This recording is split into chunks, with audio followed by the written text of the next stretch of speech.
सुप्रभात प्यारे बच्चों। दृढ़ इच्छा शक्ति ही मनुष्य की सफलता का मूल बिंदु है। यदि अगर हमारी इच्छा शक्ति कमजोर है तो परिणाम भी तुच्छ ही आएंगे, किंतु यदि हमारी इच्छा शक्ति प्रबल है तो हमें अपने लक्ष्य तक पहुंचना 100% निश्चित हो जाता है। हम निश्चित रूप से अपने लक्ष्य तक पहुंचेंगे, ये निश्चित हो जाता है यदि हमारी दृढ़ इच्छा शक्ति प्रबल है। प्यारे बच्चों, अगर हम किसी चीज के लिए मजबूती से ठान लें कि हमें ये काम करना ही है, उसके लिए अपनी नींद चैन को त्याग कर लग जाए तो किसी भी हाल में उस काम को हम पूरा कर ही लेते हैं।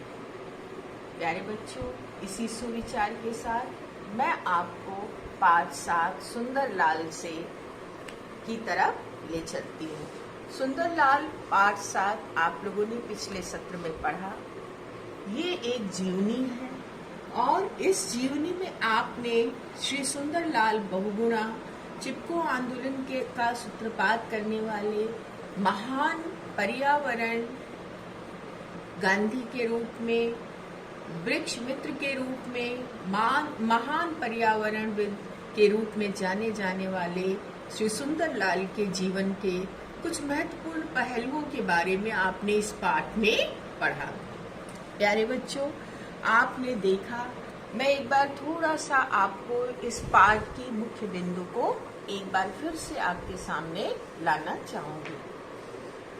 जब सुंदरलाल छोटे थे तभी से वृक्षों, पौधों और आसपास के जंगलों, वो एक पहाड़ी प्रदेश में उनका जन्म हुआ था, टिहरी के मरोड़ा गांव में और टिहरी उत्तराखंड में।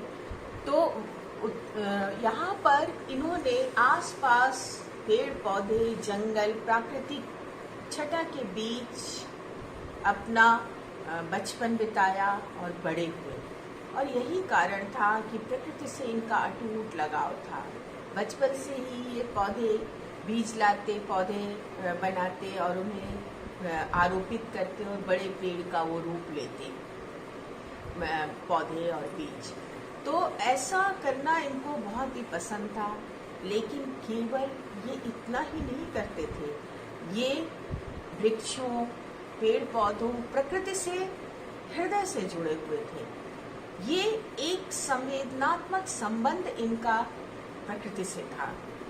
ये पेड़ पौधों में अपने घर परिवार की इच्छा भी देखा करते थे। ये सबसे खास बात है। प्यारे बच्चों, ये आप भी महसूस करते होंगे कि जब किसी काम को केवल काम की तरह किया जाता है कि काम करना है, तो बहुत आदमी एक कर्तव्य भाव से बस कर देता है, किंतु जब किसी काम से वो हृदय से जुड़ता है, मन से जुड़ता है, तो वो काम कुछ अलग रूप में सामने आता है, कुछ अलग सुंदर और कुछ अधिक प्रभावी रूप में सामने आता है। उस काम को यदि मन से जुड़कर आदमी करता है। ठीक वही बात यहाँ सुंदरलाल के साथ थी। सुंदरलाल प्रकृति से हृदय से जुड़े हुए थे।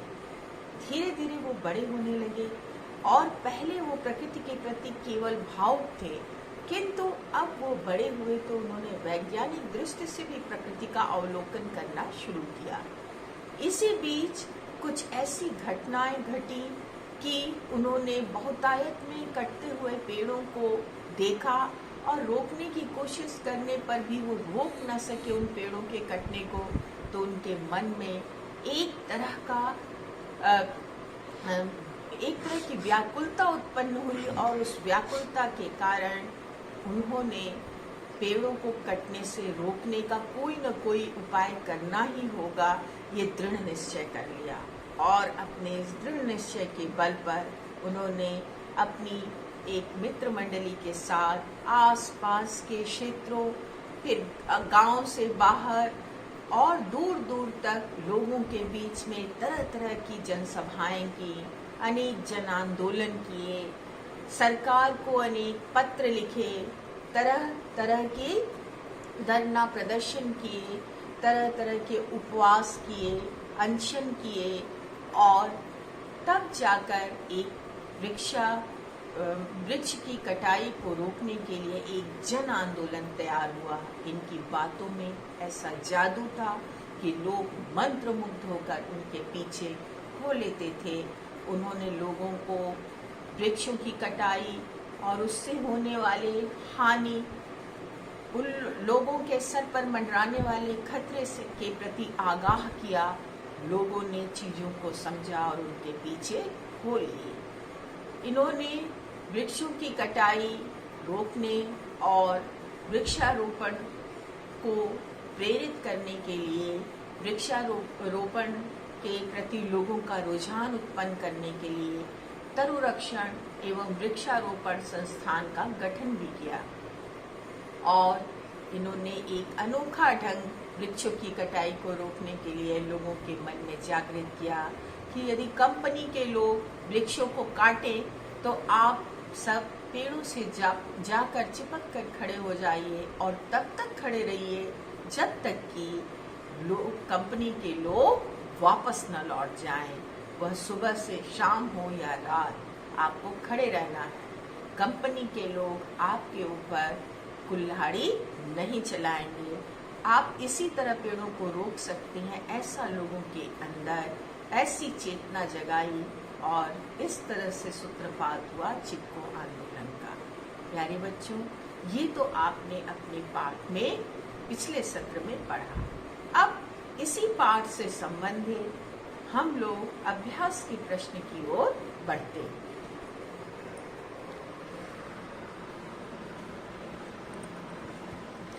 सुंदरलाल की आत्मग्लानि का क्या कारण था?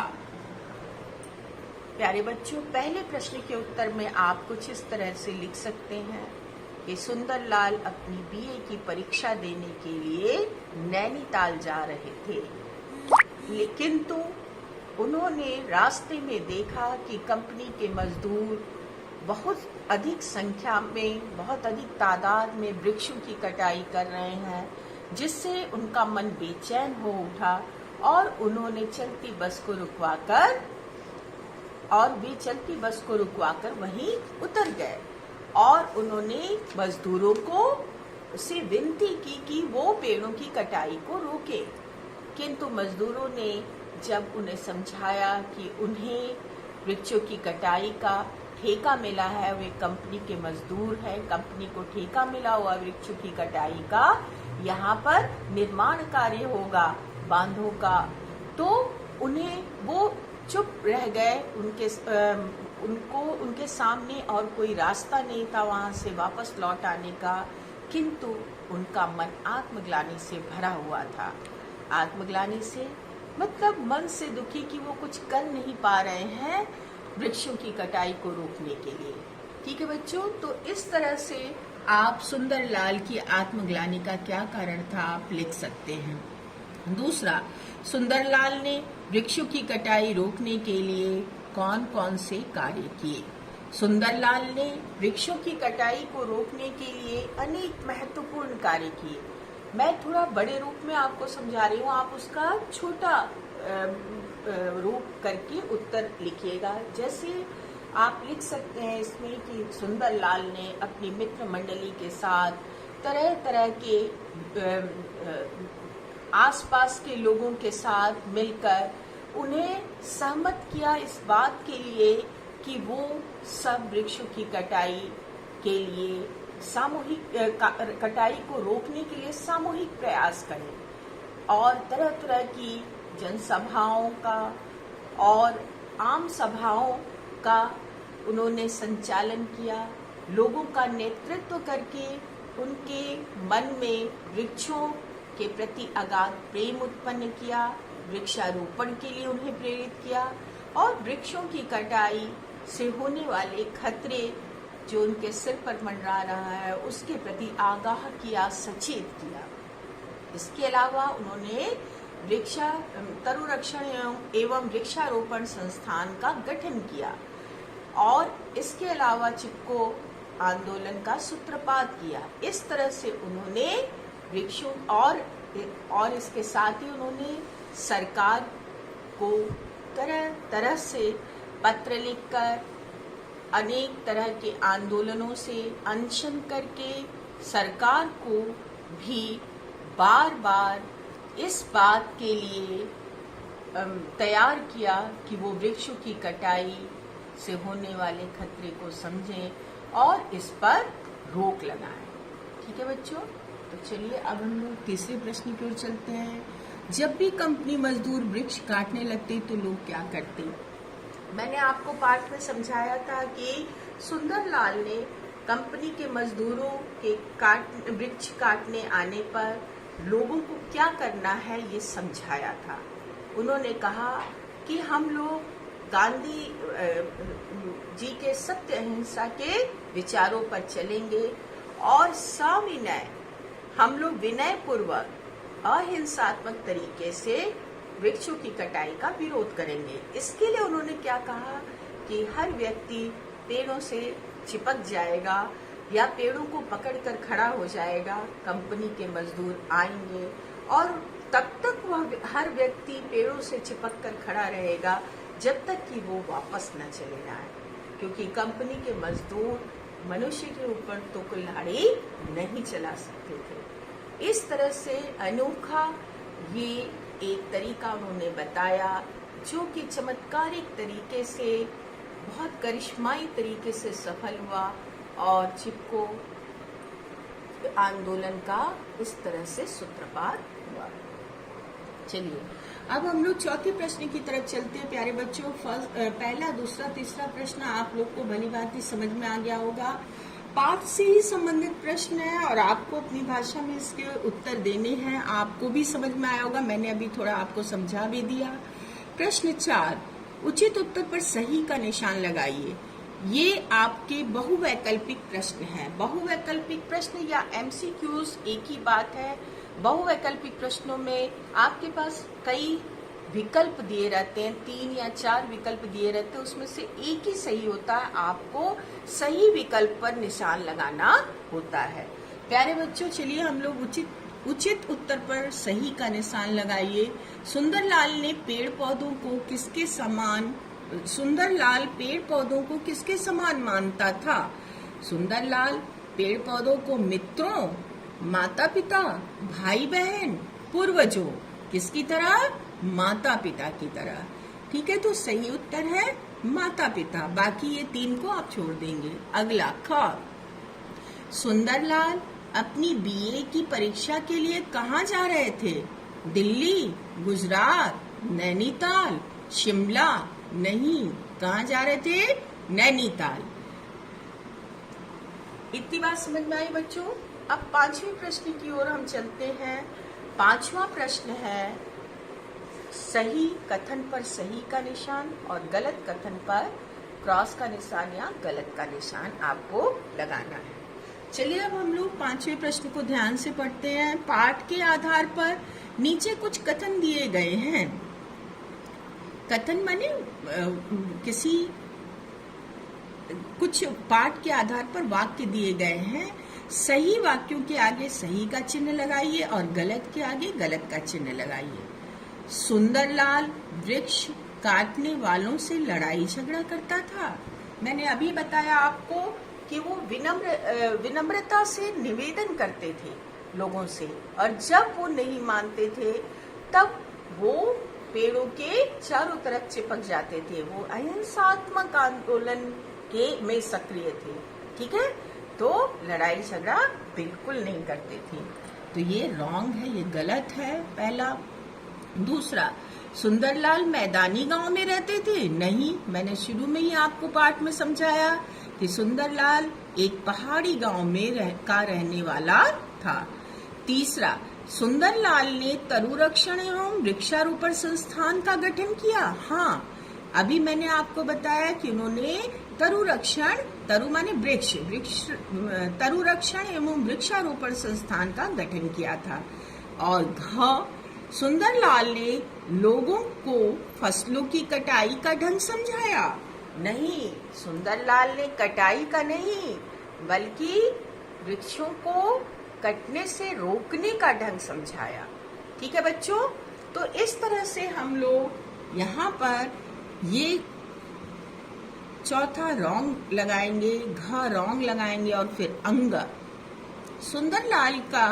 सुंदरलाल के इस आंदोलन से चिपको आंदोलन का सूत्रपात हुआ। हाँ, आप लोगों ने पाठ में पढ़ा है। तो पहला रॉन्ग, दूसरा रॉन्ग, तीसरा राइट, चौथा रॉन्ग और पांचवा अंग ये राइट। ठीक है बच्चों, अब यहाँ तक तो हम लोग पाठ के अभ्यास के प्रश्न किए, प्रश्न उत्तर और बहुवैकल्पिक प्रश्न और सही गलत वाले। अब आई बातचीत के लिए के प्रश्न की बात। ये बातचीत के लिए के प्रश्न जब हम और आप सामने होते तो कुछ अलग ही आनंद होता। ठीक है, परिस्थितियां अनुकूल नहीं है, हम लोग अभी विद्यालय में एक दूसरे के सामने, आप सबके सामने मैं नहीं हूँ, किंतु इन प्रश्नों को यूं ही तो नहीं छोड़ा जा सकता। जब हम मिलेंगे तो फिर से इन प्रश्नों को करेंगे, किंतु अभी भी इन पर कुछ चर्चा जरूर होनी चाहिए। प्यारे बच्चों, क्रमशः एक एक प्रश्न पर हम थोड़ी चर्चा करते हुए आगे बढ़ेंगे। पहला प्रश्न है, आपको सुंदरलाल में कौन कौन से गुण नजर आते हैं? पाठ में से ऐसे अंशों को आप उदाहरण के रूप में बताइए जो उन गुणों के बारे में बताते हैं। प्यारे बच्चों, आपको सुंदरलाल में सबसे बड़ा गुण क्या नजर आया? पर्यावरण प्रेमी। पर्यावरण के प्रति उनके मन में अगाध प्रेम था, तभी तो वो पेड़ पौधों में अपने परिवार के लोगों की छवि देखा करते थे।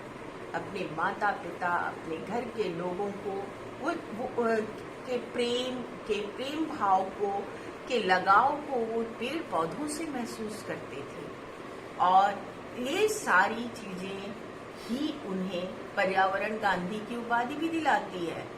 इनके पर्यावरण के प्रति अगाध प्रेम का पहला आप कुछ वाक्य लिख सकते हैं यहाँ पाठ में से देखकर। और दूसरी चीज लीडरशिप या नेतृत्व क्षमता। हिंदी में आप क्या कहेंगे? नेतृत्व क्षमता। नेतृत्व क्षमता भी एक अद्भुत गुण है, हर कोई में नहीं ये गुण होता। ये गुण बहुत सारी खूबियों वाले व्यक्ति में ही होता है। वह व्यक्ति जो नेतृत्व क्षमता उसी व्यक्ति में पनपती है जो कि अपने अंदर तार्किक शक्ति से भीड़ को किसी भी बात के लिए सहमत करने का विशेष अंदाज रखता हो, या तार्किक शक्ति से तर्क के द्वारा। अब अगर कोई ये कहे भीड़ को कि तुम आंख बंद कर लो तो सामने कुछ बड़ी विचित्र घटना हो जाएगी, तो भीड़ अब ये नहीं सुनती। भीड़ अब पढ़ी लिखी है, तो उसे समझाने के लिए आपके पास ज्ञान होना जरूरी है और तर्क होना जरूरी है। और वो तार्किक शक्ति जब होती है तब कोई नेतृत्व करने की क्षमता पाता है, तभी वो किसी बात के लिए भीड़ को या लोगों को सहमत कर पाता है किसी चीज को करने के लिए। और ये गुण इनके में था, तभी पर्यावरण के प्रति लोगों को सजग करने के लिए इन्होंने हजारों लाखों लोगों को प्रेरित किया और लोग उनके पीछे चल पड़े। जन आंदोलन का इन्होंने शुरुआत किया। तो दूसरा क्या इनका गुण आपको मिला? अद्भुत नेतृत्व क्षमता। ठीक है, या नेतृत्व की शक्ति। और तीसरा त्याग और तपस्या। इन्होंने अपना पूरा जीवन ही पेड़ पौधों के प्रति समर्पित कर दिया। ये चाहते तो किसी वातानुकूलित घर में सुख सौभाग्य ऐश्वर्य के साथ जीवन बिताते, किंतु जंगल जंगल गांव गांव घूम घूम कर इन्होंने पर्यावरण की रक्षा के लिए अपना जीवन बिता दिया। तो ये सारे गुण आपको यहाँ पर देखने में को मिले श्री सुंदरलाल के, और आप इन गुणों से संबंधित पाठ के कुछ वाक्य लिखेंगे। ठीक है बच्चों, अब हम दूसरे प्रश्न की ओर चलते हैं। सुंदरलाल पेड़ पौधों, वनों और वृक्षों के किस वैज्ञानिक महत्व को समझने लगे थे? पाठ में ऐसा वर्णित है कि जब वो छोटे थे तब वो किसी भी तर्क के आधार पर पेड़ को प्यार नहीं करते थे। पेड़ पौधों के प्रति उनके मन में लगाव किसी तर्क के आधार पर नहीं था। बच्चों, जब आप भी छोटे थे या अभी भी आप छोटे ही हैं, भले ही आप अपने को बड़ा बहुत मानते हो, लेकिन अभी भी आप छोटे हैं, तो आप हर चीज को तर्क से नहीं समझते कि ऐसा क्यों है। आपको बताया गया या आपने देखा तो आप उस चीज से अटैच्ड हो जाते हैं या लगाव रखने लगते हैं, चाहे वो घर में कोई महत्वपूर्ण चीज हो या प्रकृति हो या किसी भी मम्मी पापा या किसी से भी, उसमें तर्क नहीं ढूंढते। किंतु ये बचपन की बात होती है। जब मनुष्य बड़ा होता है तो वो चीजों को से अटैच्ड होने के लिए या चीजों से जुड़ने के लिए या चीजों के प्रति कन्विंस होने के लिए या सहमत होने के लिए तर्क ढूंढता है। और सुंदरलाल भी बड़े होकर तर्क सम्मत ढंग से ये समझ गए थे कि वृक्ष सचमुच वह अद्भुत मनुष्य का मित्र ही नहीं बल्कि मनुष्य का हितैषी भी है, भले मनुष्य उसकी अवहेलना करता आया है। इस बात को उन्होंने समझ लिया था।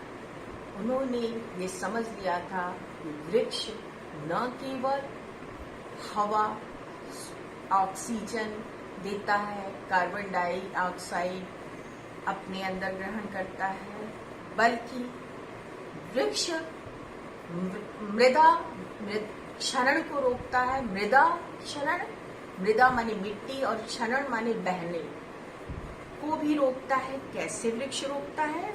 वृक्ष की जड़ें मिट्टी को बांध कर रखती हैं, और यही कारण है कि तेज हवा, आंधी, तूफान, तेज बारिश में भी ऊपर से पड़ती हुई गहरी बूंदें पेड़ की मिट्टी, पेड़ के आसपास की मिट्टी को नहीं बहा पाती, क्योंकि पेड़ की जड़ें मिट्टी को बांधे रखती हैं। और पेड़ पर हजारों कीट पतंगों, कीड़े मकोड़ों, पक्षियों का रैन बसेरा होता है। इसके अलावा पेड़ औषधि, छाया और लकड़ियाँ, बहुत फल फूल सब कुछ देते हैं। ये सारे पेड़ की उपयोगिता और पेड़ के वैज्ञानिक महत्व को सुंदरलाल ने बड़े होकर जान लिया था। इतनी बात समझ में आई? तो बचपन में वो अनायास ही पेड़ पौधों से इतना जुड़ाव महसूस करता था, किंतु बड़े होने पर उसने ये जान लिया था कि पेड़ों का वैज्ञानिक महत्व भी कितना अधिक है। अब तीसरा प्रश्न है, पर्यावरण को संतुलित बनाए रखने के लिए क्या करना चाहिए? प्यारे बच्चों, पर्यावरण पर अभी आपने 5 जून को पर्यावरण दिवस मनाया। आप लोगों ने न्यूज चैनलों पर, न्यूज़पेपर में तरह तरह के पर्यावरण के ऊपर लेख, तरह तरह की बातें पढ़ी और जानी होंगी। पर्यावरण को हम साफ सुथरा बनाए रखने के लिए सबसे पहला प्रयास अपनी तरफ से ये कर सकते हैं कि कम से कम कार्बन उत्सर्जन की ओर हम लोग जोर डालें। कार्बन उत्सर्जन हमारे हाथ में क्या है? हम बिजली बचाएं, हम कम से कम गाड़ियों आदि के पेट्रोल वगैरह के खर्च को बचाएं, जिससे कि उससे उठने वाले धुएं हमारे पर्यावरण को प्रदूषित ना करें। दूसरी बात, हमारे हाथ में क्या है कि हम अधिक से अधिक पेड़ लगाएं, पेड़ों को कटने से रोकें। हम पेड़ों का संरक्षण करें, केवल पेड़ ही लगाएं नहीं, बल्कि उसमें जल दें, उसमें उसको देखें कि कोई जंगली जानवर या कोई जानवर उसे खा तो नहीं गया, माने उसको संरक्षित भी करें। पेड़ लगाएं, उसे संरक्षित करें और पेड़ों को कटने से रोकें। अब ये सारे प्रयास हमारे हर तरह से पर्यावरण को प्रदूषित करने से बचा सकते हैं या रोक सकते हैं। अगले प्रश्न की तरफ हम चलते हैं। चौथा प्रश्न है, सुंदरलाल को पेड़ लगाने का बहुत शौक था। आपको किस चीज का बहुत शौक है? आप अपने शौक किस तरह से पूरे करते हैं? सुंदरलाल पढ़ाई के साथ साथ, आपने पाठ में पढ़ा कि वो अपनी पढ़ाई में भी पीछे नहीं था, अपने पढ़ाई के कामों को यथा समय पूरा करता और मन लगाकर पढ़ता था, किंतु वे पेड़ पौधे लगाना भी बहुत पसंद करता था। पेड़ पौधे लगाना उसका शौक था। हर बच्चे का, या यूं कहिए कि हर व्यक्ति का एक मुख्य जो कार्य है, उसके अलावा उसका शौक भी साथ में चलता है।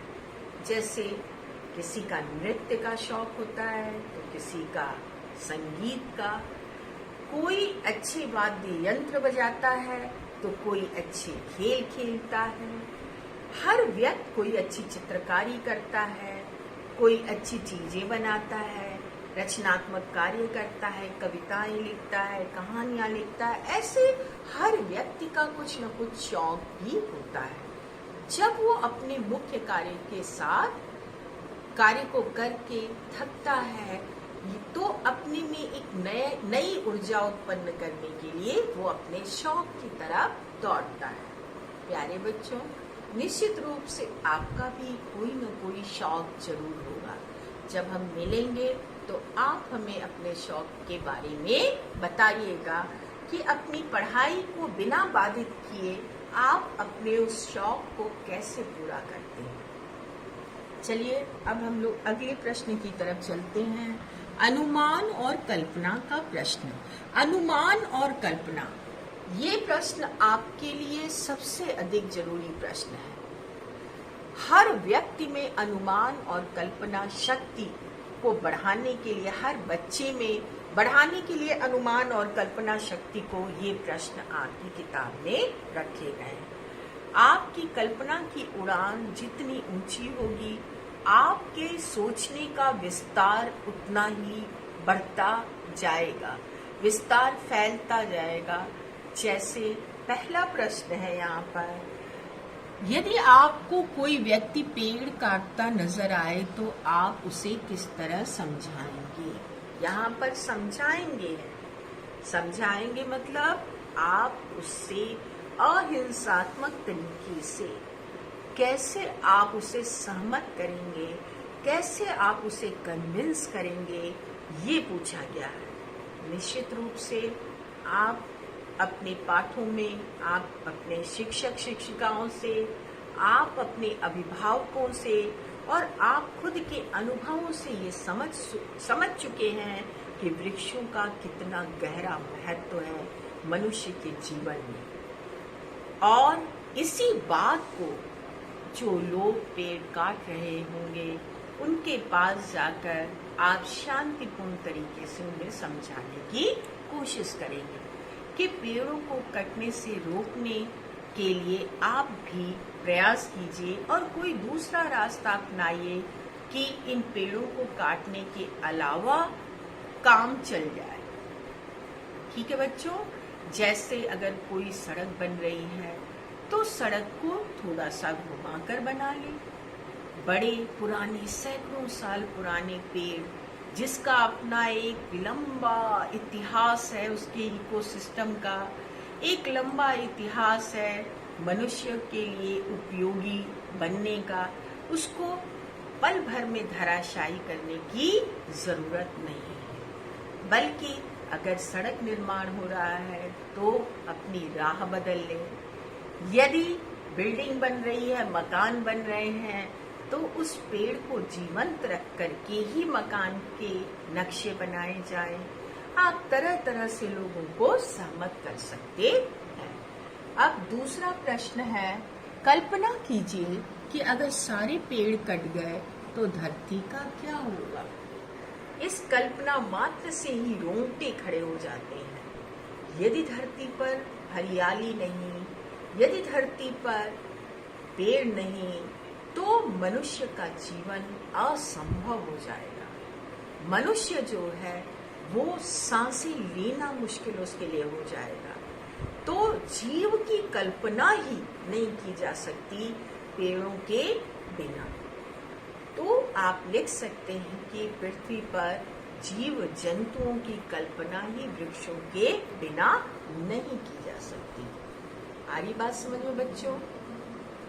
और इसीलिए जल, जंगल, हरियाली का नारा दिया गया सरकारों के द्वारा कि पानी, जंगल और हरियाली को बचा के रखना है, तभी मनुष्य जाति संभव।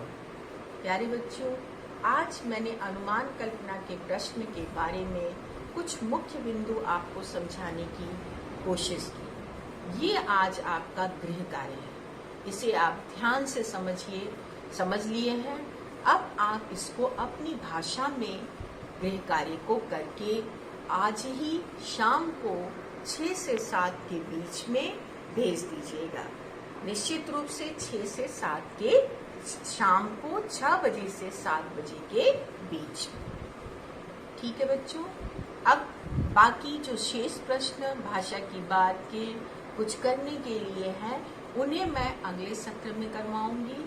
आपने जीवन मूल्य के प्रश्न गृह कार्य में पिछले सत्र के गृह कार्य में कर लिए हैं। अब अगले जो प्रश्न उनको पूरा करवा करके मैं अगले सत्र में फिर अभ्यास सागर की ओर पाठ 7 बढ़ूंगी। ठीक है बच्चों? तो आज का सत्र यही समाप्त होता है। आप भी ये संकल्प लीजिए कि पेड़ लगाएंगे। यदि जगह नहीं है, जमीन नहीं है, तो गमलों में पौधे लगाएंगे और हरियाली की ओर लोगों को बढ़ने के लिए प्रेरित करेंगे। धन्यवाद बच्चों, शुभकामनाएं।